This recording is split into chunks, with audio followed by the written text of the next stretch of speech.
News releases. Besides emails, news releases are still the most common form of writing in PR. So for a news release, you're going to want to find the newsworthy angle to focus on. Let the story determine the structure. Supplement the main story with essential info. Use short sentences and paragraphs. Use quotes to add perspective, validate information, or to just add color. And remember catnip. This is hard news, so things like conflict, audience relevanceness, timeliness, novelty, the impact that it has, whether it's local, and the prominence. So in news writing, there's this thing called the inverted pyramid. And you start with the who, what, when, where, why. It's the most important information. Now, a summary lead, you'll want the most important of those. You don't need to put them all in there. And then you're going to back up that information with context, facts, and quotes. Add some supporting points and other details, and then find an ending. Now, your first paragraph is your lead. And the lead focuses on the most important information of the who, what, when, where, why, and how. The lead with the impact newsworthy angle. You can start with something catchier for softer pieces, followed by a nut graph. And the nut graph is the newsworthiness of the story. Nut graphs are going to be used in our feature stories, and I'll talk more about those at that time. Your lead needs to be consistent with the headline. Somebody should read the headline and want to know more. Then your lead will support whatever drew them in with that headline by giving them more information. And sometimes if the only thing they read is the lead, you want them to walk away with at least enough information that maybe they can find out more on their own. For leads in news releases, aim for one sentence and try and keep it to 35 words or less. In most cases, use past tense for hard news, future if you're announcing an upcoming event. Now, summary leads prioritize the impact of the news, the most newsworthy of the who, what, when, where, why. How do we determine what's important? Usually it's how it impacts or appeals to the public's readers or society. So here's a summary lead. The Netherlands is #1 in the world for having the most plentiful, nutritious, healthy, and affordable diet, beating out France and Switzerland, who came in second and third, according to the new food database by Worldwide Development Organization, Oxfam. Now, Oxfam is a reliable source for this information, so you want to tell who said it. But the newsworthiness is that their Netherlands is #1, and then they tell why, for plentiful, nutritious, healthy, and affordable. Here's another summary lead. The Miami Dolphins will not play their regular season opener against Tampa Bay Buccaneers at Hard Rock Stadium on Sunday due to the threat of Hurricane Irma, the NFL announced Tuesday. So you have who said it, what's going on, who's being impacted. Now you can do a hybrid lead. It mixes a summary lead with another type of lead, and just these are definitely used more often in feature stories, but you can use them with the right news release. Just some of the other types of leads that you can mix them with would be like a punching lead, something short that attracts readers. Contrast, comparing extremes, something big with something little. Descriptive, describe the event happening rather than simply telling what the event is about. Parody, plays on proverbs, quotes, song titles, or phrases. Oddity, begins with like an uncommon or odd statement.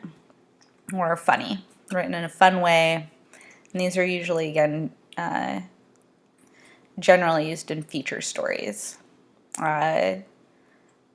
I used to do an assignment that was about a animal nonprofit that did a fundraiser that had pets come out and paint works of art. some of the things students used all sorts of these for it, like playing on proverbs, quotes, song titles, or phrases. A lot of times they talked about the pet Cassos that were creating art. Again, that was kind of like short and punchy, attracting readers in. Sometimes they would make comparisons from the little animals to the big animals. Anyway, it was a fun one to use hybrid leads on. And some news releases, you can use a hybrid lead, especially like a fun activity like that. So here's an example of a hybrid lead. He said yes. Donald J. Trump on Thursday signed the Republican Party pledge demanding that all of its presidential candidates promise to forgo a third-party run and support the eventual nominee.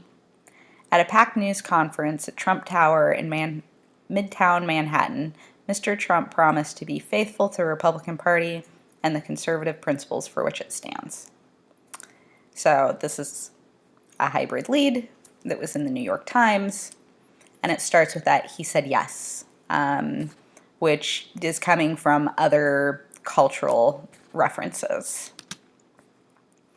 So is this a summary or a hybrid lead?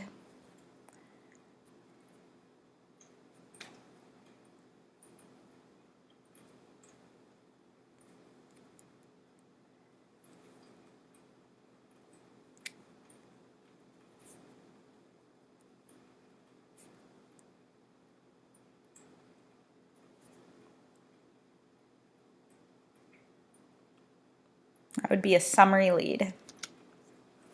So how about this one, summary or hybrid?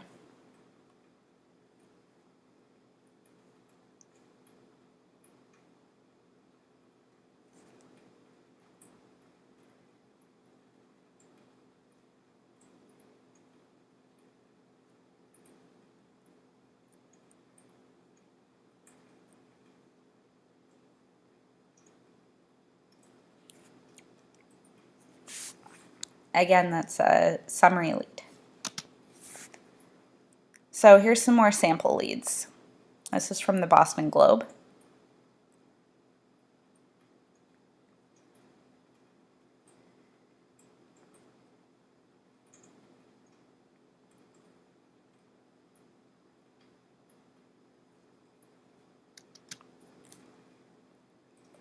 So one thing to think about is who does it matter to?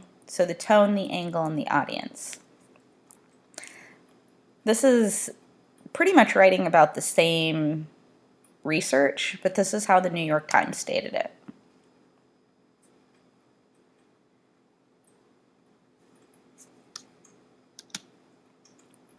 So headlines should echo leads and vice versa. A headline, present tense.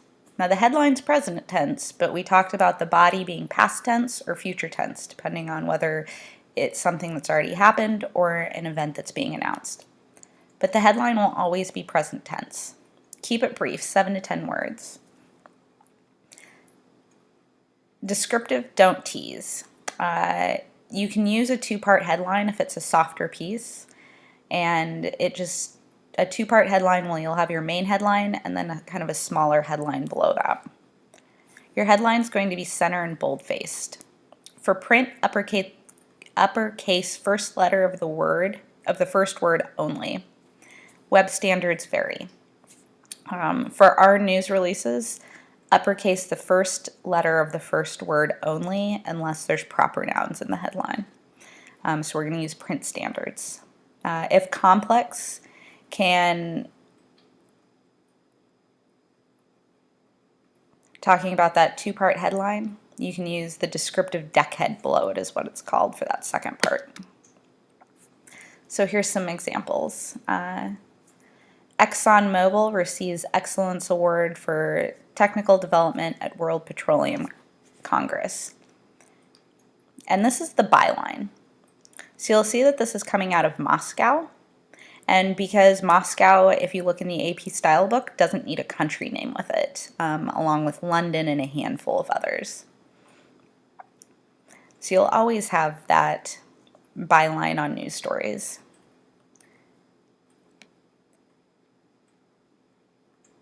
Industrial leadership in producing liquefied natural gas. And so they did use a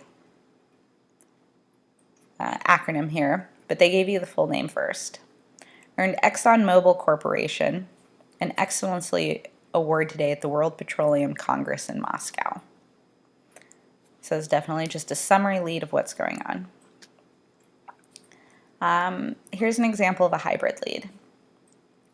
Livestrong Foundation named a silver bicycle-friendly business by the League of American Bicyclists. So Washington, D.C. April 22nd, 2014. We are an environmental turning point, and businesses across the country are addressing this by turning to one simple, cost-effective, and fun tool, the bicycle. Not giving any actual information, but talking about the state of affairs to draw people in. And now we get to the actual meat of the who, what, when, where, why in this second. On this Earth Day, the League of American Bicyclists,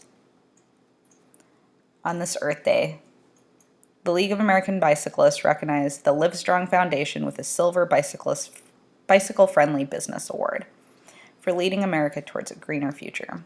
So that's what they're really talking about, is who gave what award to who. So guidelines for formatting quotes with inside your news releases. Punctuation goes inside the quotes. Punctuation always goes inside the quotes. Question mark go inside the quotes rather than a question mark only goes outside of a quote if the quote is part of a question. An example of this would be the only time punctuation goes outside of quotes is in this case.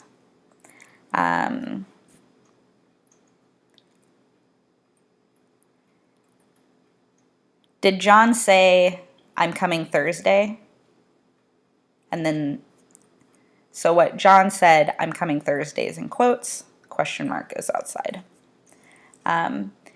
Each new speaker gets a new paragraph. For a series of quotes by the same source, attribute after the first. So if you have a 3-sentence quote that you're putting in from somebody, you'll write their first sentence, comma, quote, attribute who it is, the quote attribution, and then you can add in a period, and then any other new quotes, and then the rest of the sentences of what you're quoting goes after that.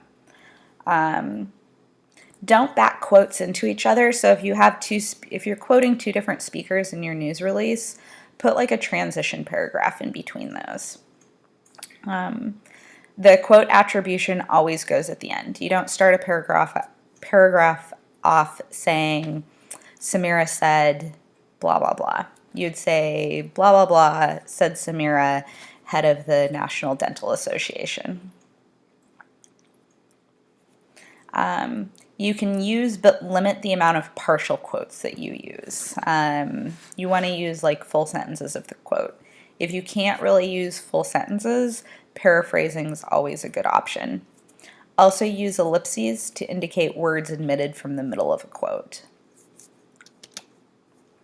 So quotes. Quotes add color, credibility, variety. Use them to help tell your story. So here we're talking about the quote attribution. Mike Mackert has more energy than the Energizer Bunny.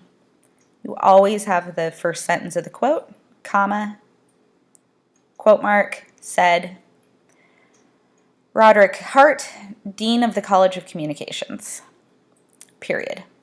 And then the rest of the quote goes after that.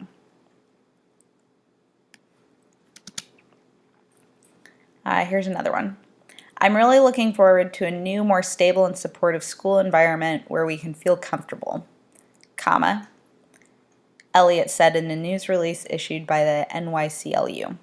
This just shows that if you set your mind to it, all things are possible. And here's another sample quote. First sentence of the quote, said, who said it?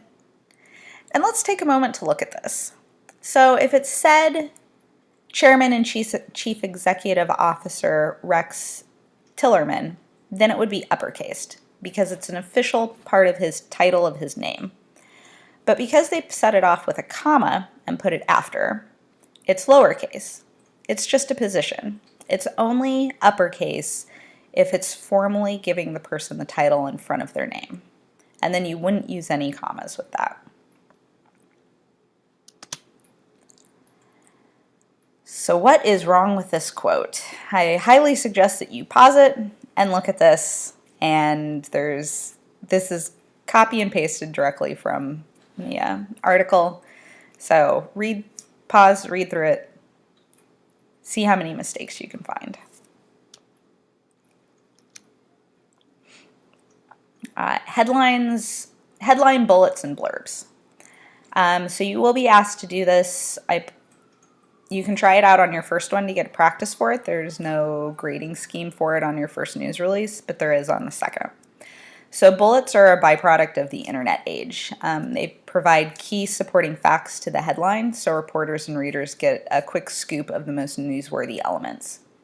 They can be written in the same tense and voice as the headlines, so that is present tense. Blurbs are like deckheads or condensed leads, but they serve the same point as a bullet. So you'll have the headline, you'll have a couple bullets, and anything you put in the bullet should be the most important information that is also in the story. You can't put it in the bullet and leave it out of the story.